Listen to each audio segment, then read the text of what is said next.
আমার মায়ের অসুস্থ ক্যান্সার আক্রান্ত মায়ের পাশে এসে দাঁড়ান। আমি এক অসহায় সন্তান, আমি এখন নিরুপায় হয়ে আপনাদের দ্বারস্থ হয়েছি, আপনারা আমার পাশে এসে দাঁড়ান। প্রিয় দর্শক, আমি আপনাদের সকলকে শুভেচ্ছা জানাচ্ছি। আজকে একটি গুরুত্বপূর্ণ বিষয় নিয়ে, মানবিক বিষয় নিয়ে আপনাদের সামনে উপস্থিত হয়েছি।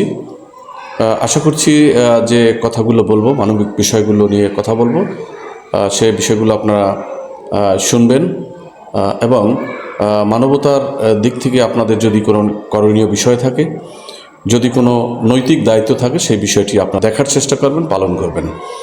তো যে বিষয়টি নিয়ে কথা বলবো সেটা হলো ভান্ডারী উপজেলার দক্ষিণ মাটিভাঙ্গা গ্রামের লোকমান হোসেন সওদাগর।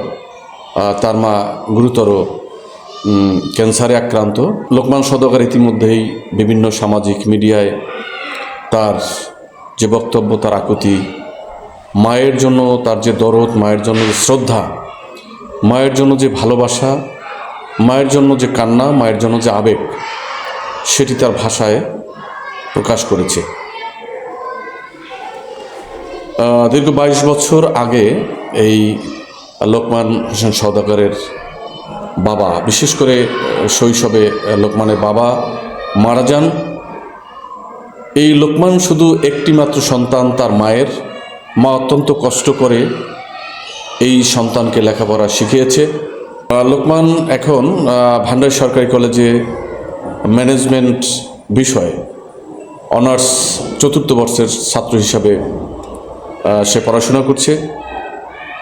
এই দুঃসময়ে তার যেহেতু বাবা নাই, এই দুঃসময়ে এবং লেখাপড়ার বয়সে তার মা দুরারোগ্য ক্যান্সারে আক্রান্ত, সে আজকের সামাজিক মিডিয়ায় কান্নাকাটি করছে, সামাজিক যোগাযোগ মাধ্যমে সে কথা বলছে যে আমার মায়ের জন্য যদি কোনো সহৃদয়বান ব্যক্তি সহযোগিতা করতে পারেন তাকে, তাহলে আমার মাকে বাঁচানো সম্ভব।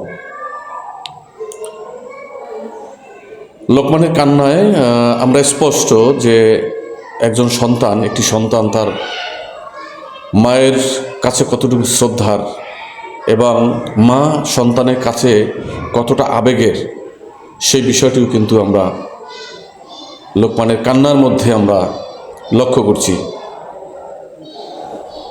আমরা শুনেছি লোকমানের মা খুলনা মেডিকেল কলেজ হাসপাতালে দীর্ঘ 1 মাস যাবৎ ভর্তি আছে, ক্যান্সারের একেবারে 3য় পর্যায়ে। তাকে বাঁচানোর জন্য প্রচুর অর্থের প্রয়োজন, কিন্তু লোকমানের অর্থ নেই, লোকমানের কোনো সঙ্গতি নেই যেটা বিক্রি করে তার মাকে বাঁচাবে। সেজন্যই লোকমান তার বন্ধুবান্ধব, তার সহপাঠী সহ অন্যান্য যারা আছে সকলের কাছে বিনীত আবেদন করেছে যে আমার মাকে বাঁচতে দিন, আমার মাকে বাঁচান, আমাকে সহযোগিতা করুন।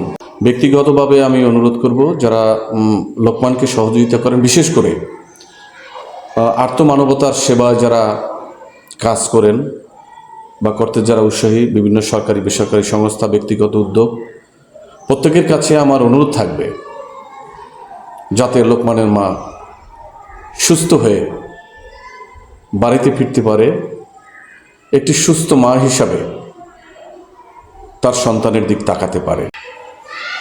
প্রিয় দর্শক, লোকমান তার মায়ের সুস্থতার জন্য যে আবেগ আপ্লুত হয়ে যে কথাগুলো উচ্চারণ করেছে, আসুন আমরা সেগুলো শুনে নিই। লক্ষ লক্ষ টাকার চিকিৎসা, আমি জানি না আমি কিভাবে আমার মাকে বাঁচাবো।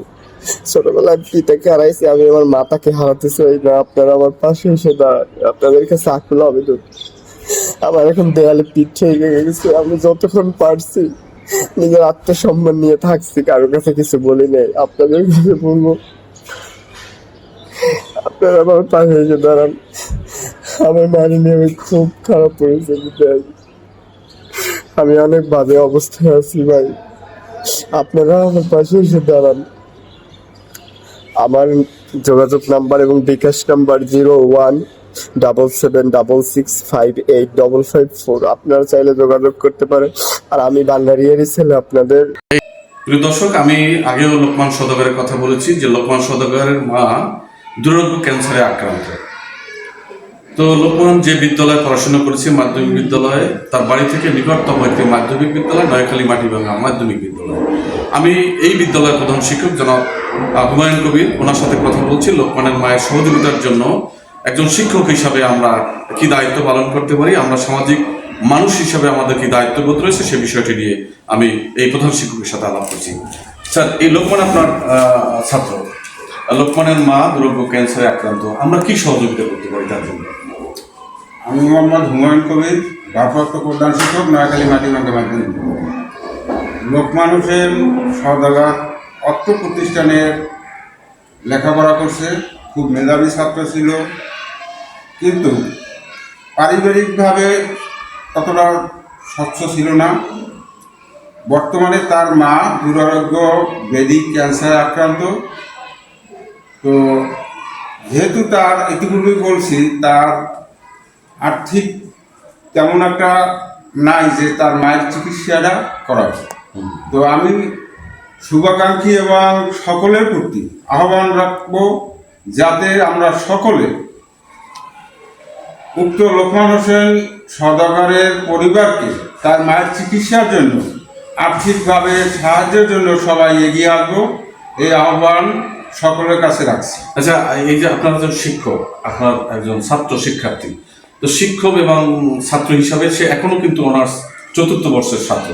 তো এই আপনাদের দায়িত্ব রয়েছে, এই দায়িত্বের জায়গায় আমরা কতটুকু মানুষকে এই বিষয়টি প্রচার করতে পারি বা সহযোগিতার জন্য কাজ করতে পারি? আমরা বিভিন্ন মহলের কাছে আহ্বান করতে পারি, তাদের সাহায্য সহযোগিতা চাইতে পারি। এছাড়া আমরা যারা অর্থ প্রতিষ্ঠানে কর্মরত শিক্ষক এবং স্টাফ আছি এবং আমরা বর্তমানে যে পাঠরত শিক্ষার্থী আছে তাদের সহযোগিতা, শিক্ষক কর্মচারীদের সহযোগিতায় আমরা আর্থিকভাবে কিছুটা হলেও তাকে সহযোগিতা করতে পারি। প্রিয় দর্শক, আপনারা এই প্রধান শিক্ষকের যে বক্তব্যটি আপনারা শুনলেন, স্পষ্ট ভাষায় তিনি বলেছেন তার পেশাগত দায়িত্বের অবস্থান থেকে তিনি যথাসম্ভব সহযোগিতার হাত বাড়াবেন।